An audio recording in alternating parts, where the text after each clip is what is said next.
Hello, everyone. Welcome to Justice Serve Daily. I appreciate you coming in. I know that we have a lot that has been going on lately in the Delphi case. And let me definitely point out I am not trying to be a top um, true crime YouTuber, and I am not a monetized channel per choice. I don't want the IRS on me looking at donations. And I do want to share, though, things that while I'm noticing and talking things with people that have been questions of my own that have kind of come upon here. And one of the big questions that I keep hearing from a lot of people, and even myself back in the day, was why is Tony Klein not arrested? It just doesn't make sense with everything. And then after re-reviewing some stuff, I kind of had an epiphany about that. So I want to share that with you tonight. And let me go over. Again, I am learning this, so please forgive me as I learn how to do this screen.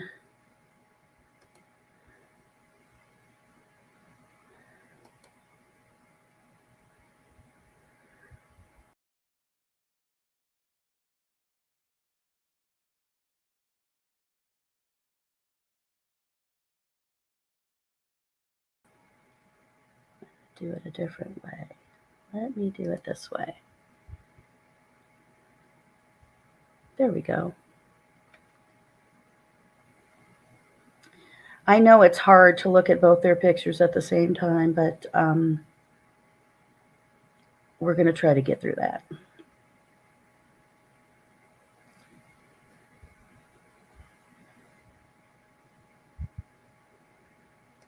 So let's go start from the beginning.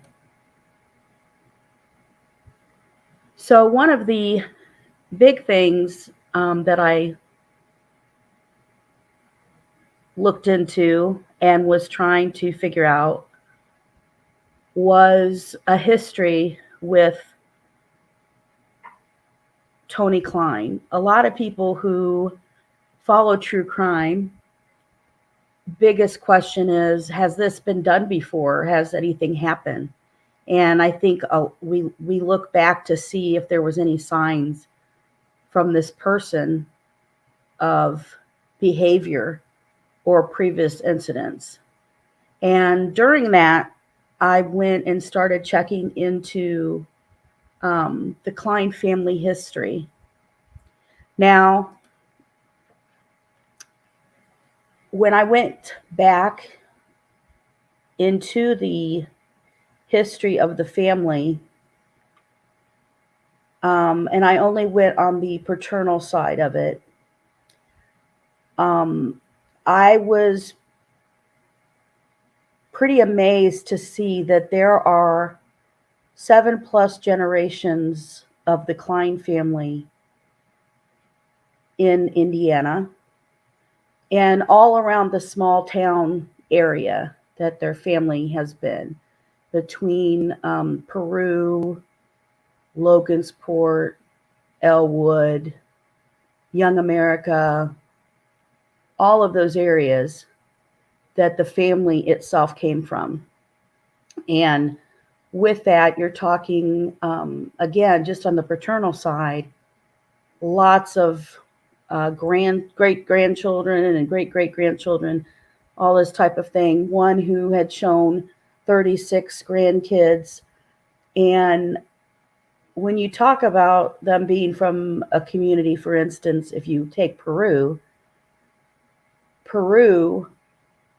only has 3,000 people in it in 2022. So you have to look at that family history goes back all the way to 1869, as far back as I could get records and track for. And you're talking, these are a little small towns in Indiana in 1869.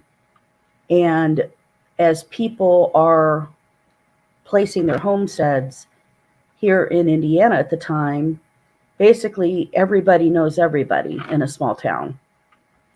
So you can imagine that if you have a relative who maybe can know politicians and police officers and all kinds of different people inside the community, and let's say Tony, for example, allegedly was peeping into windows, following girls in high school that had been reported on stuff, then you have that they know directly who the father and grandfather are. They're going to go talk to them, and they would help cover something like that up. But that type of big family history could show why nothing has come up front as far as that is concerned. And we know that he has a history of domestic violence, child abuse, all those types of things. So the other item that really stood out to me one day was in the other video that I have posted, it talks about the social media and all the phones and things that were collected, what happened. So the social media, dangers of social media, where I cover the Yellow app, has the probable cause affidavit and search warrant information of what was taken. So go watch that video if you haven't. It goes into full detail of what was found on each phone and that type of thing. And so after I did that video and was sitting there thinking, I was like, there is something to notice about what was collected that day. So my first thing to point out to everybody, which was not something that I really thought of at the time originally, was that only Keegan's electronic devices were seized during that. And I have here the list of those devices that was taken, and then what the police say is what the devices were named. So when they open them up.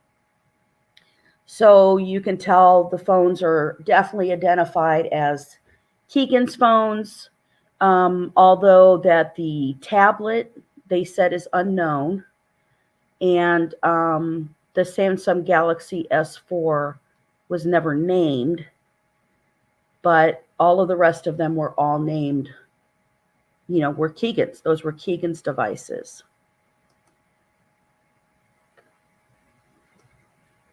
So that makes me go into looking again at what the probable cause affidavit was and verifying. So when you look at this information, it does talk about multiple electronic devices were taken. It tells the list of all of them. And then remember, the last device that's on that list, then Keegan contacted them back on February 27th, the cyber crimes unit, and then told them that he located this Apple iPhone 5C, which was the newest device, that wasn't taken during the warrant. And then they got it on March 7th. And remember, this is the one that bunches of stuff were deleted, but this was the only phone that was showing current information at the time, Everything else that he was captured with only showed 2015 and 2016 information.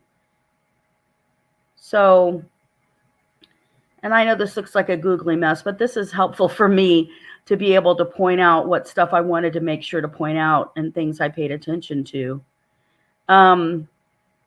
So on the February 25th probable cause affidavit, remember, the reason they were called out there was because of the FBI sent the information to the Indiana State Police Crimes Unit about that an adult male, singular, was using Snapchat and Instagram. And then so that adult male was using the username Anthony Schatz. Subpoenas were sent then to the Instagram and Snapchat for the Anthony Schatz account information, and they returned back to an IP address from Comcast. And the subpoena was sent to Comcast to see who owned that IP address associated with the Anthony Schatz account. And it returned to, and the blackened out is obviously the Keegan's, Klein's address. Because remember, Klein is living with his dad at the time. So the Instagram subpoena advised that Anthony Schatz account had been started on July 20th of 2016. And Snapchat returned, advised the account was registered on July 14th of 2016. So on February 25th at 12:30 p.m., the search warrant was executed on the residence by the Indiana State Police, by the FBI, and the Peru Police Department. So now here's the thing. Blackened out, this is where it says Tony Klein and his son, Keegan Anthony Klein, were located in the residence. At approximately 12:35 p.m. Eastern, Tony was interviewed by the Indiana State Police FBI special agent. He was read his rights. He agreed to speak to the investigators. Blackened out, which is Tony, confirmed they had Comcast as their internet provider, and it was a secured network. And here's where it is. Tony told investigators that Keegan did use Instagram and Snapchat. So at approximately 1:25 p.m. Eastern Time, Keegan Klein was interviewed again by the Indiana State Police and the FBI special agent. So now Keegan's getting interviewed. So Keegan was read his rights and agreed to speak to the investigators, where he initially denied creating the fake social media accounts and talking to underage girls. And so later in the interview, he admitted to creating the Anthony Schatz profile and speaking to the underage girls. Keegan told investigators he created the account approximately 6 months ago. So we know it was longer than that based on the information that Snapchat and Instagram provided. And he did state that he met girls on Instagram, and that's how he started his communications. So when the police and the FBI and the Indiana State Police, Peru Police, and FBI go to their house, they talk to Tony first, and Tony is telling them, hey, guess what? My son has the Snapchat and the Instagram accounts. So then they turn their focus over to Keegan.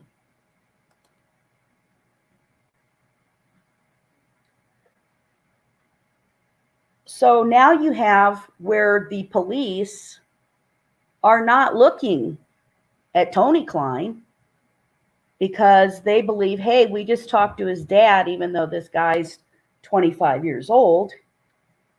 He just told us his son's the one with the Instagram and Snapchat account. And he's the one who is having the Anthony shots and everything. So after that, they just took Tony's word for it, and they collected all of Keegan's devices.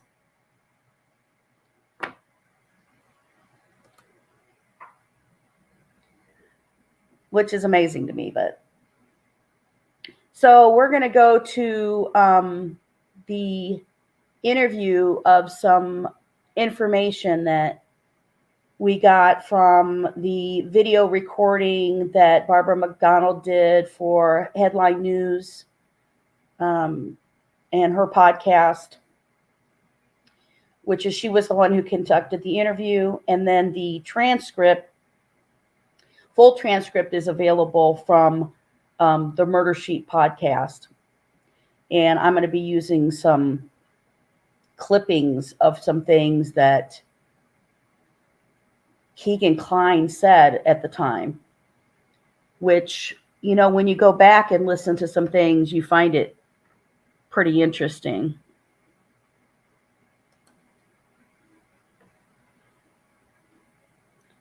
So when Barbara starts to interview him, you feel like Barbara already knows some things. And this is not at all the full transcript. There's lots of stuff that he said in there, but there's certain things I wanted to just kind of point out that, you know, I just kind of find a little bit interesting. So when she's asking him and gets in discussions about the Anthony shots and why he did this and all that, and she asked him directly, has anybody else had access to the Anthony shots login? I mean, information. Yeah, I lived with my dad, but I don't know. Do you think your dad could have been accessing that profile? Yeah, I do.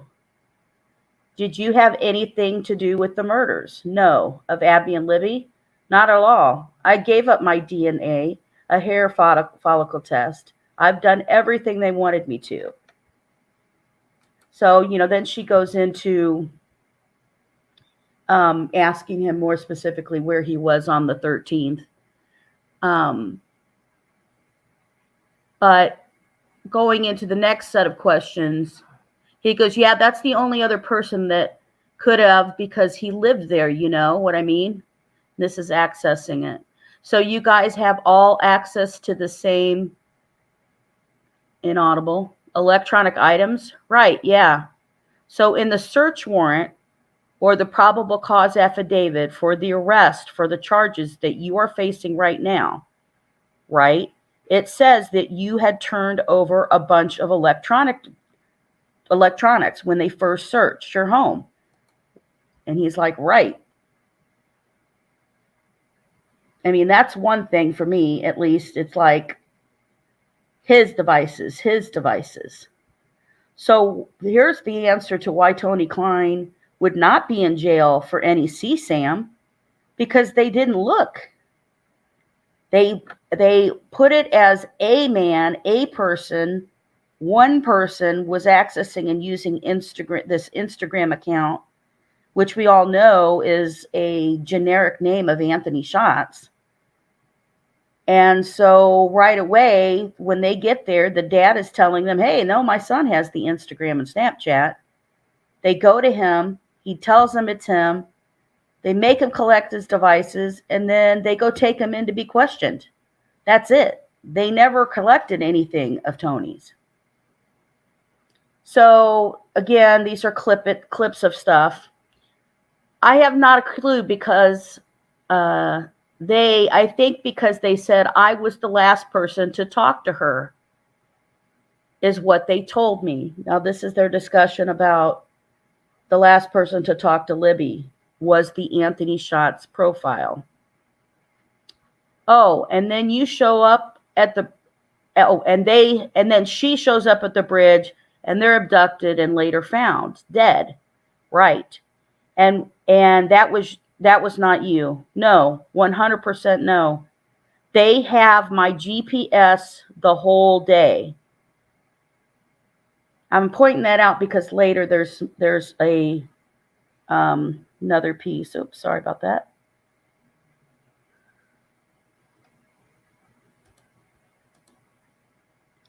Sorry about that.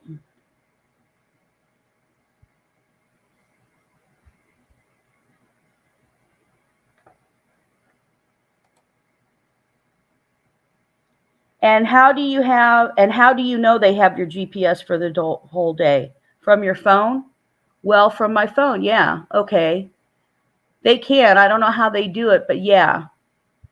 And he's shown me that day all my GPS locations, you know what I mean?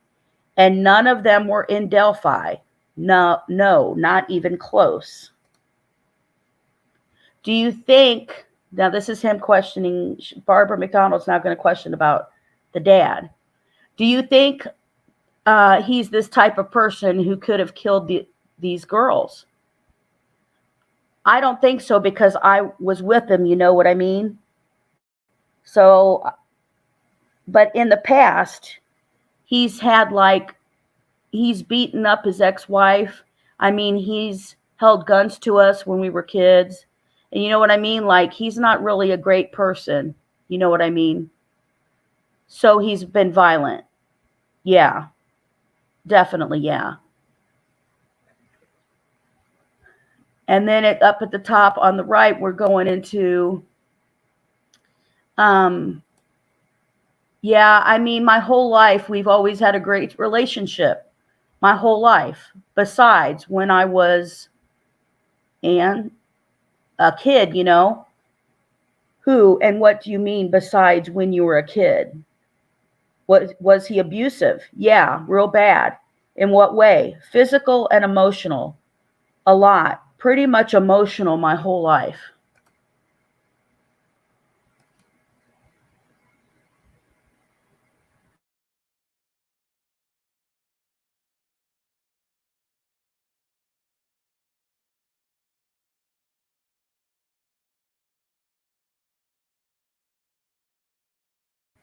So here, else was using, right, that profile and trying to do that, right. But your dad would be the only other person who, yeah, would have had access to the profile. I've given everything to the state police that they've asked, everything. There was when they collected your electronics back in 2017? Yeah. They took all your, yeah. And your phone, and one phone you said you found a few days later, and you called them and you said, I have this. It was immediately after I got home. They did a whole interview with me and then took me home, and an officer did, and it was right on the counter. And I was like, what the hell? So I called him immediately from my dad's phone. He called him immediately from his dad's phone.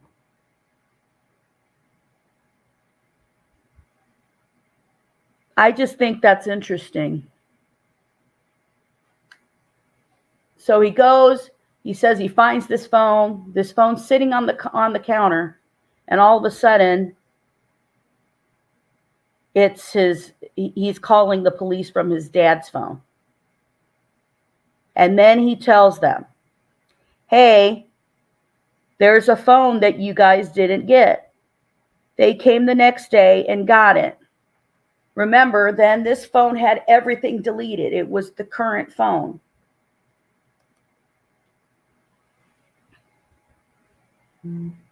So she's trying to make sure that he's not trying to get off easy, and telling him, you know, you are convicted and admitted that you're Anthony Schatz and dealing with child pornography. So she's like, well, I mean, you know, to some people, child pornography would be a dark thing.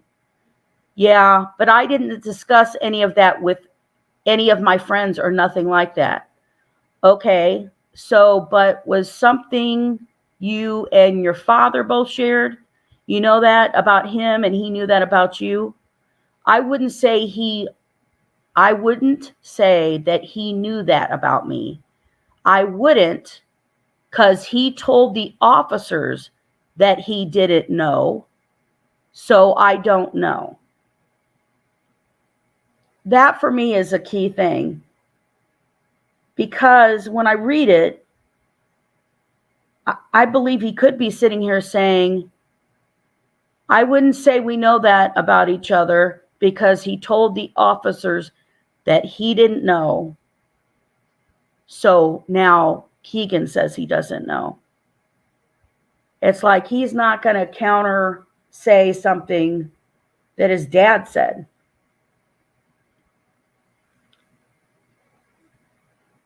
And then she's like, into the child porn. He goes, right. And then the next is, and how long have you known that about your father?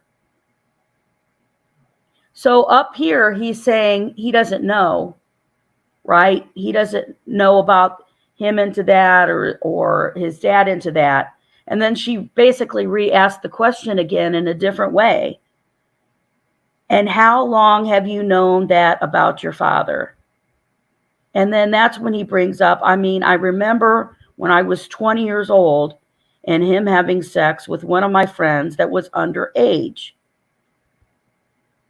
I was about 19, I'd say, and she was about 17. Yeah, and he's a grown man. He's in his 40s probably by then. Do you know what age he prefers? I do not know. But he likes young women, right? Right. And he's been violent with some of these women. Yeah, his ex-wife. He's been to jail over beating her up. Yeah, and he does have does he have substance abuse problems, she asked. I know he takes prescription pills. I'm not sure if he's abusing them or not. I don't know that. I don't know. Does he drink alcohol or use any drugs? Not anymore, but I knew he used to. Yeah. So again, we're looking at, here's the son saying, my dad said he doesn't know about any of things, so I'm not going to say anything about that. I don't know anything about that. I'm not going to say anything because he says he doesn't know, so I don't know. But in the next question, he's already telling you, well, here's an incident basically where he had sex with a minor that he brought over, his friend, he brought over. So here it goes. I know you say he was with you that day, but would your father be capable of going out and walking this bridge and killing 2 girls? Would he physically be capable of doing that? Yeah. He hunts and he's got to pull out deer. So yeah, I would think he would be capable of doing it. But yeah. But he was with you. Yeah. Something inaudible. So the example that Keegan is given here, if he doesn't think that he did it, or doesn't, as now we know that he knew, I'm sure he knew it, allegedly, if he allegedly did it, he's sitting here and decides to bring up an example of his dad is capable of going hunting and pulling a deer out from the woods. What I think a strange example to give when somebody is asking you, is your father capable of murdering 2 girls in the woods? It's so upsetting just to even hear. So now Barbara says, I'm worried that the clock is going to run out on our interview with here pretty soon. Is there anything I haven't asked you about that you want to people to know? Okay, before I continue. So he just tells her, yeah, I think my father would be capable of murdering 2 girls in the thing because he can pull a deer out of the woods. And her next comment is she's worried about time running out and what would he like to say? Oh my gosh. It's like, are you kidding me? What, how, isn't there a lot of questions to sit here and ask him and ask him to clarify? I just, oh my gosh. Anyway, so Keegan replies, just that I'm innocent, that's it. Do you feel like they're trying to get you to pin this on your dad? Yes, I do. And that's probably why he's not speaking to you. Remember, during this interview, Keegan brings up that, he shocked himself that he was, this warrant was done in 2017. This interview's done on December 9th of 2021. He got arrested in August of 2020. He was shocked himself that it took 3 years for him to get busted for everything they caught him with. And that's in his own testimony that he's shocked. He didn't, know what was going on. But he brings up that his dad was still talking to him and sending him money and would talk to him almost every day. And then all of a sudden, he brings up during this interview, during the date of this interview, that 2 to 3 weeks prior, his dad stopped talking to him.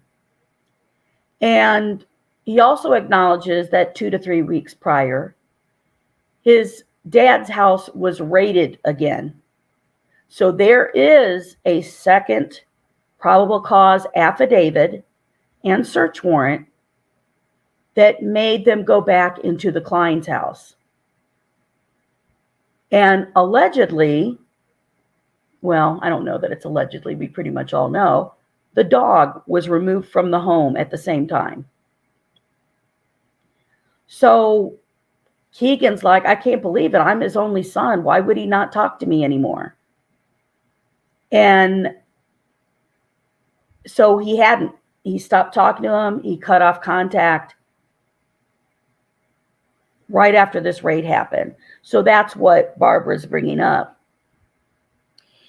And so Barbara says, and that's probably why he's not speaking to you, because he's trying to pin it on your dad. Right, because when I first got arrested, they told me that they knew it was my dad. And if I tell them, all my charges will be dropped. They told you that last year? Go, not dropped, but go away, pretty much is what they said. And they told you that last year when you were arrested.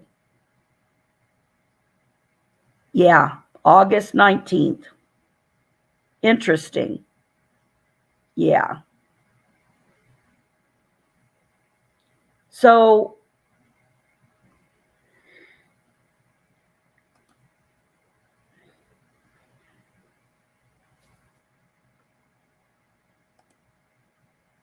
it's amazing to me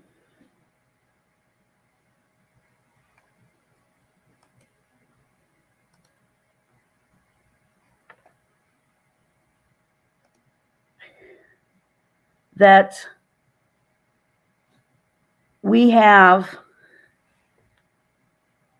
all of this going on, and you go back and you look at all of it. It's crazy.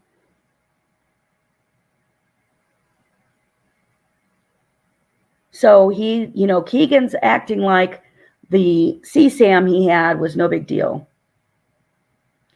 And maybe he thinks that because he grew up around his dad who looked at stuff like that. I mean, his mom left him with him. And this abusive person still was there with this little boy raising him. And now you have, him saying, hey, I cooperated with the police. I don't understand what else they want. I gave them DNA. He took a polygraph.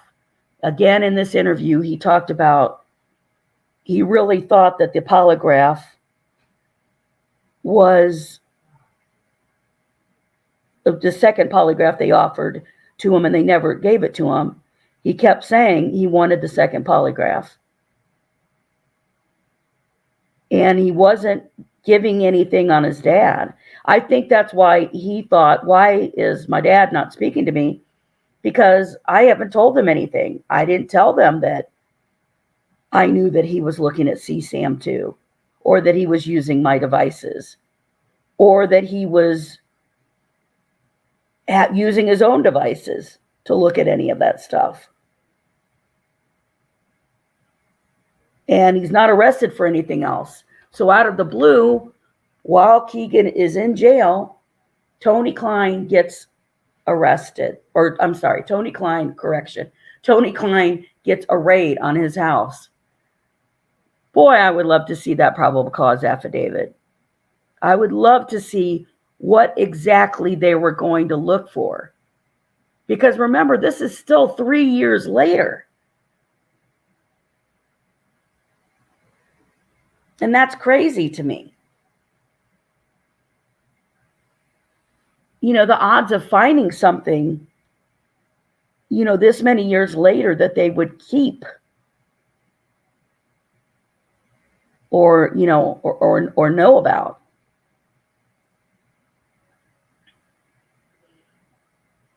So I just think that there's a telltale sign that he may have not said directly, my dad did it, but it's sometimes what people, not only what they say, but how they say it, and then what they don't say. And if you really believed that your parent did not murder somebody, would you bring up that, oh yeah, well, he does go hunting for deer and pulls them out of the woods, so he's plenty capable of doing that. And by the way, he's a really violent person, and he beats up his ex-wives. I mean, what's your guys' thoughts on that? He just, I think, in a way, was trying to say, hey, they need to look at him, without saying, hey, they need to look at him.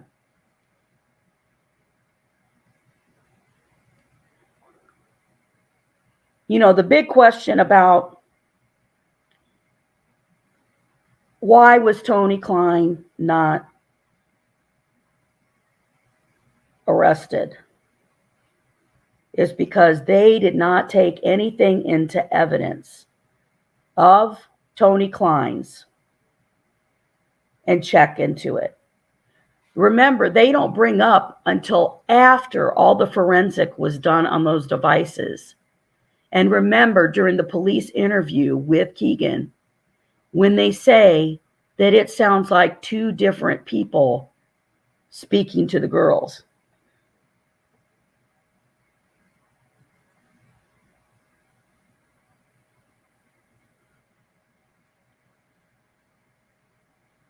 So they don't even realize that, they did have this info. They did have this stuff, but they believed, hey, Tony, we're in here. There's some guy, there's some person using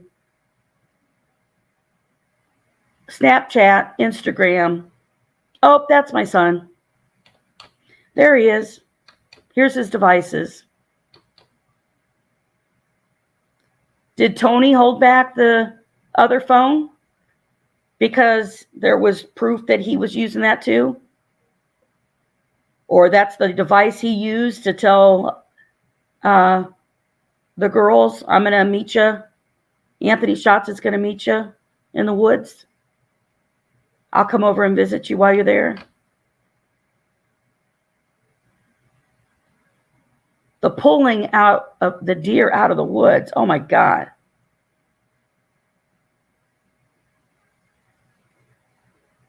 Right. I mean, the only thing they confirmed with Tony is, hey, is this your Comcast IP address?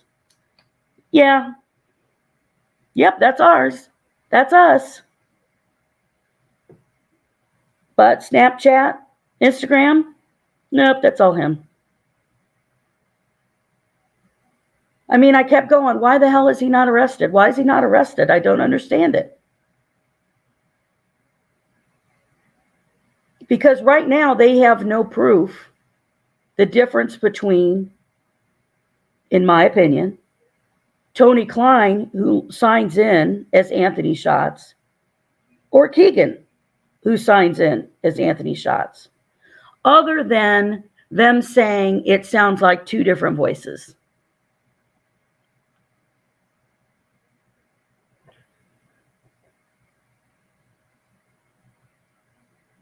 So then it comes down to, we had to get personal information. We had to have somebody who could definitely say it's this person.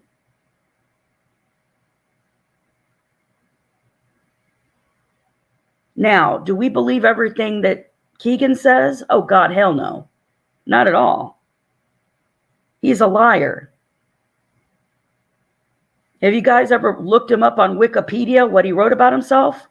Oh my God.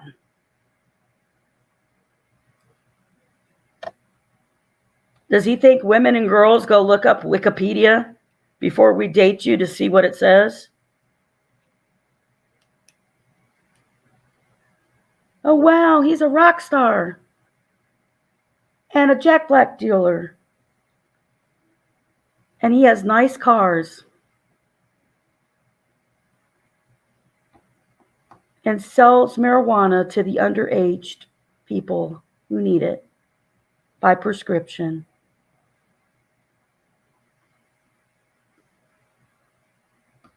Welcome to Peru, Indiana, everybody.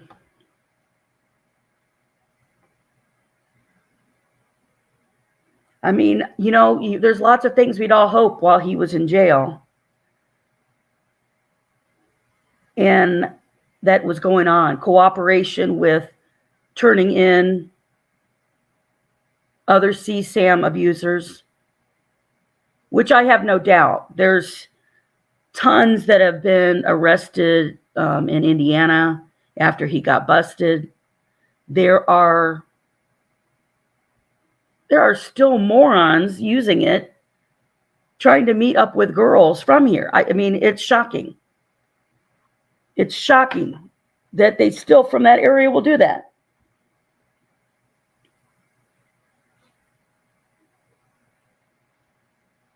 And I just feel like when you watch anything, and one thing that's always eerie to me, if you watch any true crime, you hear when you watch about Ted Bundy or Dave Rader and stuff like that, and you hear the same term that Doug Carter used, which was hiding in plain sight. Because it's supposed to be just a normal person. But then you go back and look, allegedly everything that Tony's been accused of, he wasn't hiding in plain sight if he was already committing voyeurism when he's in high school still.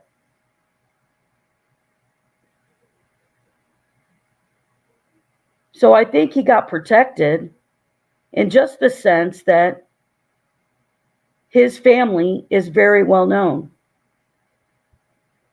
And I showed you the sample of the chart of the paternal side of the family. And I don't want to reveal, people can't help it if they have a pervert of a relative or, kids and cousins and everything else. So I didn't want to reveal those names. But going back and looking at the different obituaries and tracking the family, there wasn't anything major in there that you could say, oh, it was because, a bunch of the family were police officers or this or that. I mean, the family tracked back to 1869.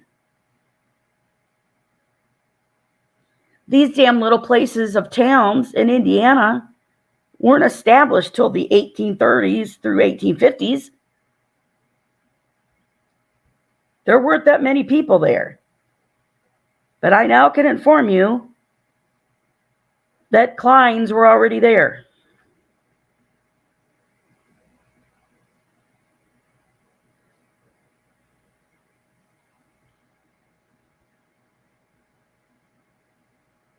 Yeah,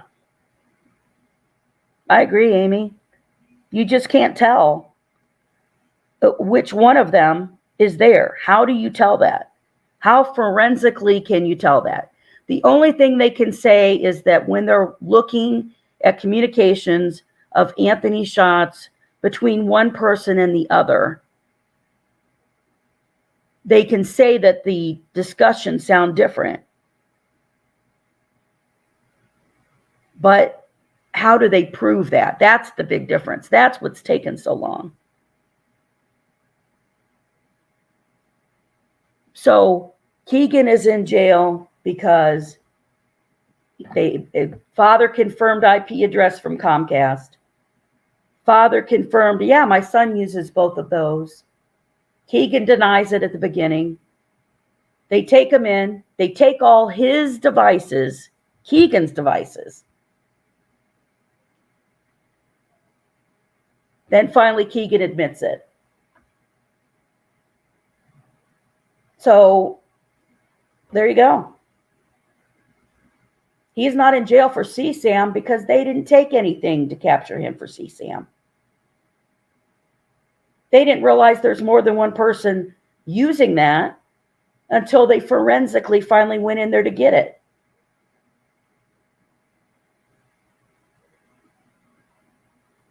And remember, that took them 3 years to finally put him in jail. And that's pretty scary to think that there's a person doing this. And guess what, everybody? They let him stay out for 3 years. Now, that could be an error because you had too many fryers in the kitchen, right? You have the FBI, you got the Union State Police, you got the Peru Police Department, Carroll County. And whoops, were you going to file that? Was I supposed to file that? So they let him walk for 3. And then when he gets arrested, which has now been 2 years ago, more than 2 years ago, guess what? He tells Barbara McDonald they thought his dad was the one who committed the murders. Of course, they could be lying. But they think the dad could have been the one that committed the murders. And so we've had a murderer walking around for over 5 years.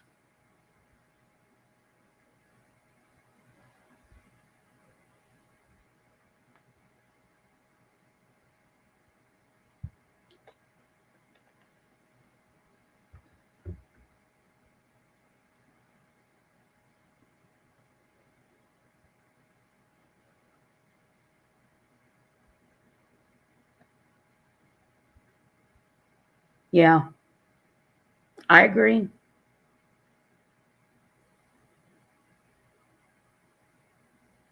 I mean, what's scary is how long are you going to wait? Are we waiting till he commits another murder?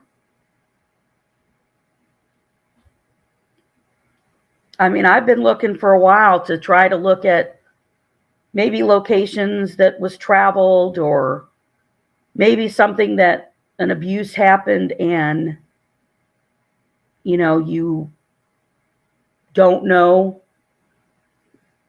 that, maybe there wasn't a murder involved, but somebody was attacked. I mean, you could have somebody missing. It's just hard for me to believe that it happened this extreme already.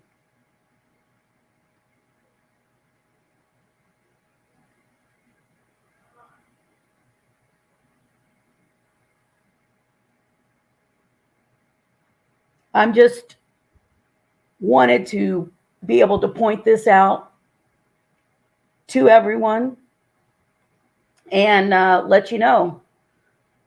This was kind of the info that, again, there's no connection between, now they did have friends. Don't get me wrong. My history of them living in those communities, they knew tons of people who graduated and lived in those communities for a long time. And the communities that Keegan was talking to those 20 girls from in Indiana, all were in communities that he had relatives that live in those places. Those towns aren't far from each other. I mean, you're talking that you just drive through one town and you're into the next town, 30 minutes or less, you're over here to another town. They're not far apart.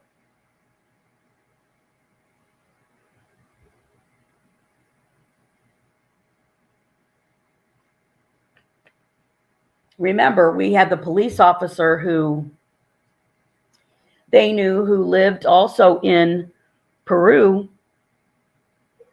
and had moved to Vegas and was friends with Tony Klein.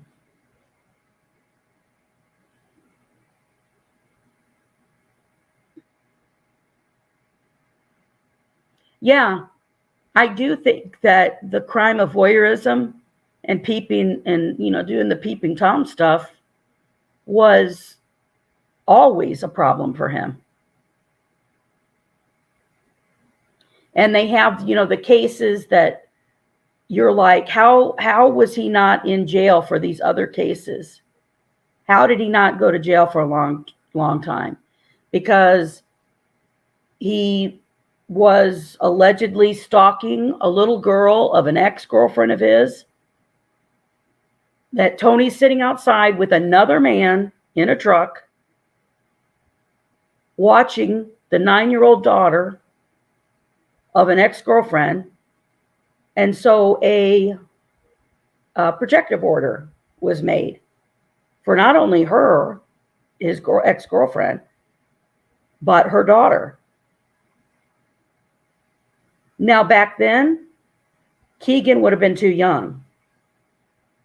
So who was the other guy in the car?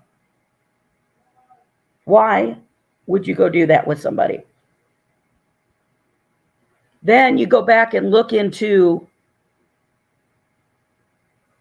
other cases, which there was a much older case in Young America, which is very, very small, that there was a peeping Tom incident that happened before the ones that were reported, that to me sounded just exactly like Tony Klein, in my opinion, and was on the block that he used to live on.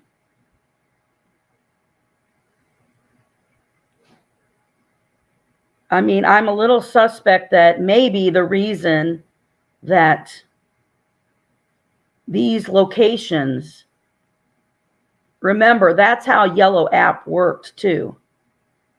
You can find somebody who's close by and nearby to you. So maybe the other reason that was used was because then, in my opinion, Tony could go peeping Tom in their windows.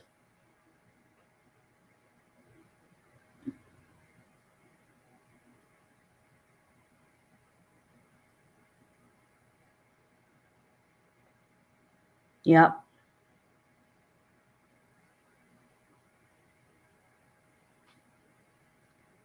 Well, I think that, we do have the trouble with people giving lesser sentences than what people deserve. But, and then you have to have follow through on people who have domestic violence on that. And they just want to get away from that person and be safe. And they're scared of people. So you have all of these incidents of domestic violence, violence against women, looking at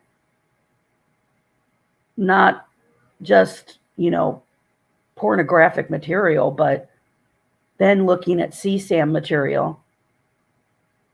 In my opinion, I felt that Keegan was shocked or disgusted, I'll put it that way, that there was stuff that was about a 3-year-old in the materials. Because I feel like he does it because, yes, he definitely is trying to go after underage girls. He wants teenage girls to send him pictures. Then he thinks he's going to meet up and hook up with them. Why would, in God's name, would he try to help his dad hook up with any of them? No clue. But I feel like those other materials were captured for him to give them and share them, maybe not only to his dad, but also to the child petty ring that they, for a long time, we've said that they're investigating. And remember, in Indiana, this is not the first time there has been a large bust like this. Back in 2014, there was a large Indiana bust with, I think it was 2 or 4 major players in the state of Indiana from an app that was created and a ring that was created out in England.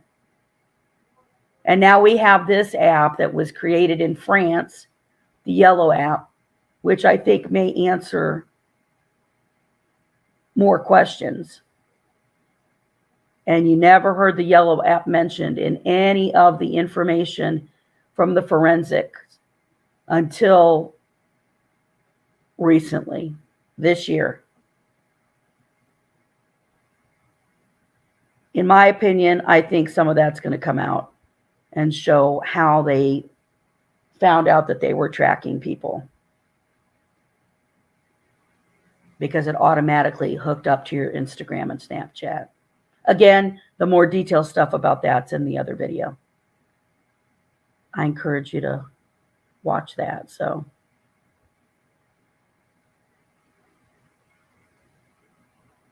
well, thank you, everybody, for coming in. I just thought I would share this because this is a common question and concern people have had of why has he not been in jail. So although we all believe that he's connected to the CSAM, they don't have any direct proof that he was, because he claimed it was Keegan and then Keegan admitted it. So I appreciate you all coming. I am and have been working on a case that I'm hoping will get some more information soon. I am waiting for the attorney for the police department to share some information with you about a case that is near and dear to my heart, and I have been aware of since I was a kid, and it has bothered me since then. It's still a cold case. It's been 40 years, and this mom has no answers about it. And I want to ask everyone's help in learning about and sharing about the case, because this mom deserves answers, and none have been given. So I should be getting a copy of the police report records and the actual autopsy, and then I will be doing that case very soon. So yes, so if you want to subscribe, and then you'll be notified. Like I said, I don't have any memberships. I'm not dealing with somebody sent you $5 and now the IRS wants to tax me for $5. I don't want all that stuff. I'm not about it. I want to help people and try to see what we can do. I'm hoping, even from this Abby and Libby case, my worry has been protecting kids. Well, my worry's always been protecting kids, but about the social media stuff, helping moms and parents be aware of it, and hopefully changing laws that people can't make an app that's like a dating app for kids who are 12 and 13 years old, and that men can get on and pretend that they're kids or girls or boys or whoever. It's too dangerous. And I want to work on trying to get more laws to protect kids from that. And I want to try to help create awareness about social media and that predators are using that to get to your kids too. So thank you so very much. I appreciate your time. And let's work on making sure justice is served daily. Good night, everybody.